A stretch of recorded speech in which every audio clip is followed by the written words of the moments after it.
विद्यापति का जीवन परिचय।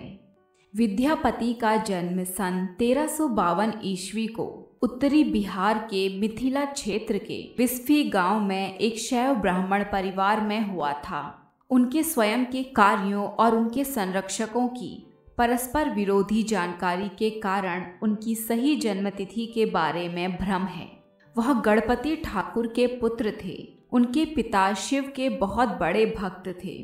वह तिरहुत के शासक राजा गणेश्वर के दरबार में एक पुरोहित थे। विद्यापति ने स्वयं मिथिला के ओइनवार वंश के विभिन्न राजाओं के दरबार में काम किया। विद्यापति ने सर्वप्रथम कीर्ति सिंह के दरबार में काम किया था। विद्यापति मैथिली और संस्कृत कवि, संगीतकार, लेखक, दरबारी और राजपुरोहित थे। वह शिव के भक्त थे, लेकिन उन्होंने प्रेम गीत और भक्ति वैष्णव गीत भी लिखे। उन्हें मैथिल कवि कोकिल के नाम से भी जाना जाता है। विद्यापति का प्रभाव केवल मैथिली और संस्कृत साहित्य तक ही सीमित नहीं था, बल्कि अन्य पूर्वी भारतीय साहित्यिक परंपराओं तक भी था। विद्यापति ने देव सिंह के उत्तराधिकारी शिव सिंह के साथ घनिष्ठ मित्रता की और प्रेम गीतों पर ध्यान केंद्रित करना शुरू कर दिया। उन्होंने मुख्य रूप से 1380 से 1406 के बीच लगभग 500 प्रेम गीत लिखे। उस अवधि के बाद उन्होंने जिन गीतों की रचना की वे शिव, विष्णु, दुर्गा और गंगा की भक्तिपूर्ण स्तुति थे। 1402 से 1406 तक मिथिला के राजा शिव सिंह और विद्यापति के बीच घनिष्ठ मित्रता थी। जैसे ही शिव सिंह अपने सिंहासन पर बैठे, उन्होंने विद्यापति को अपना गृह ग्राम विस्फी प्रदान किया, जो एक ताम्रपत्र पर दर्ज किया गया था। ऐसा माना जाता है कि लगभग 1430 या उससे पहले वे अपने गांव विस्फी लौट गए। वह अक्सर शिव के मंदिर जाते थे। उनकी 2 पत्नियां, 3 बेटे और 4 बेटियां थीं। विद्यापति ने जिन राजाओं के लिए काम किया, उनकी स्वतंत्रता को अक्सर मुस्लिम सुल्तानों द्वारा घुसपैठ से खतरा था।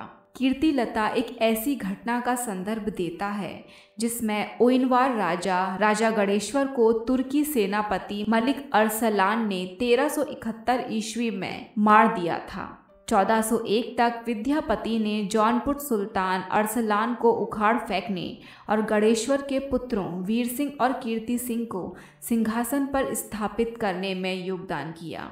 सुल्तान की सहायता से अरसलान को हटा दिया गया और सबसे बड़ा पुत्र कीर्ति सिंह मिथिला का शासक बना।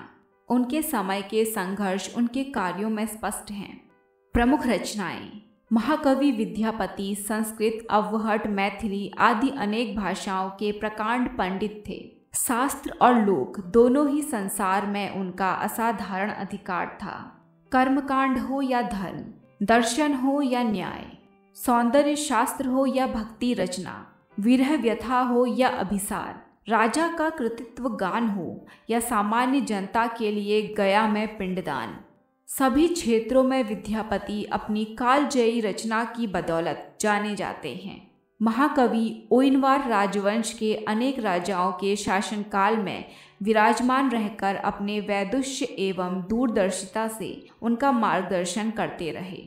उनकी रचनाएं कुछ इस प्रकार से हैं। संस्कृत में भूपरिक्रमण, पुरुष परीक्षा, गौरक्ष विजय नाटक, लिखनावली, विभाग सार, शैव सर्वस्व सार, दान वाक्यावली, गंगा वाक्यावली, दुर्गा भक्ति तरंगिणी, वर्ष कृत्य, मणिमंजरी नाटक।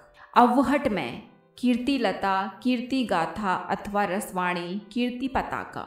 इसके अतिरिक्त शिव सिंह के राज्यारोहण वर्णन एवं युद्ध वर्णन से संबंधित कुछ अवहट पद भी उपलब्ध हैं।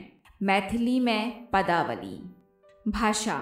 विद्यापति के समय की भाषा प्राकृत, देर से व्युत्पन्न अवहट, पूर्वी भाषाओं जैसे मैथिली और भोजपुरी के शुरुआती संस्करणों में परिवर्तित होना शुरू हो गया था। इस प्रकार इन भाषाओं को बनाने पर विद्यापति के प्रभाव को इटली में दाते और इंग्लैंड में चासर के समान माना जाता है। उन्हें बंगाली साहित्य का जनक कहा जाता है।